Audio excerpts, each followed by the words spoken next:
আমরা ভুটানের বিপক্ষে ম্যাচটা দেখেছি, নিঃসন্দেহে স্টার্টিংটা সেটা থাকবে না। আজকের ম্যাচে আমরা জানি আমাদের 6 জন যারা আছেন বাংলাদেশি বংশোদ্ভূত ফুটবলার 6 জনই অ্যাভেইলেবল, কিন্তু 6 জনই কি স্টার্ট করবে? আচ্ছা, এখন হচ্ছে এটা স্টার্ট করবে কিনা ডিপেন্ড করতেছে আসলে কোচ কোন ফরমেশনের টিমটা খেলাচ্ছে।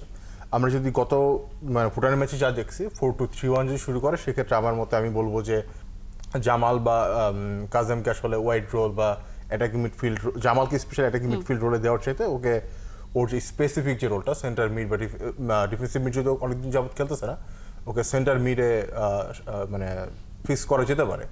আর কাজে আসলে উইঙ্গার এমন একটা পজিশন যেখানে আসলে আপনার পজিশন স্পেসিফিক কিছু এজিলিটি লাগে, সেটা কিনা স্বভাবতই কাজের হচ্ছে উইঙ্গার না হতে ওর মধ্যে একটু মিসিং আছে। বা সে কিন্তু সেন্টার মিডে কি করতে পারে সেটা ওর পজিশন সুইচ করার পরে আমরা কিন্তু দেখতে পারছি। কারণ হচ্ছে ভুটানের বিপক্ষে ইভেন যে কর্নার থেকে আমরা হামজা গোল হলো, ওটাও কিন্তু আসলে কাজে মেরি ক্রিয়েট করে দেওয়ার চান্স থেকে আমরা কর্নারটা আদায় করে নিয়েছি আর কি।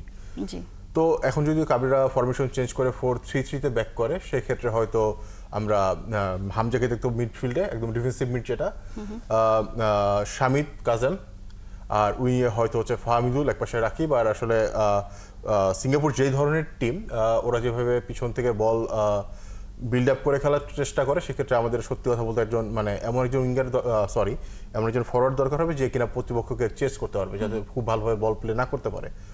তো এই ধরনের প্লেয়ার সত্যি কথা বলতে আসলে আলামিনই আমাদের এই মুহূর্তে অ্যাভেলেবল টিমের মধ্যে আছে।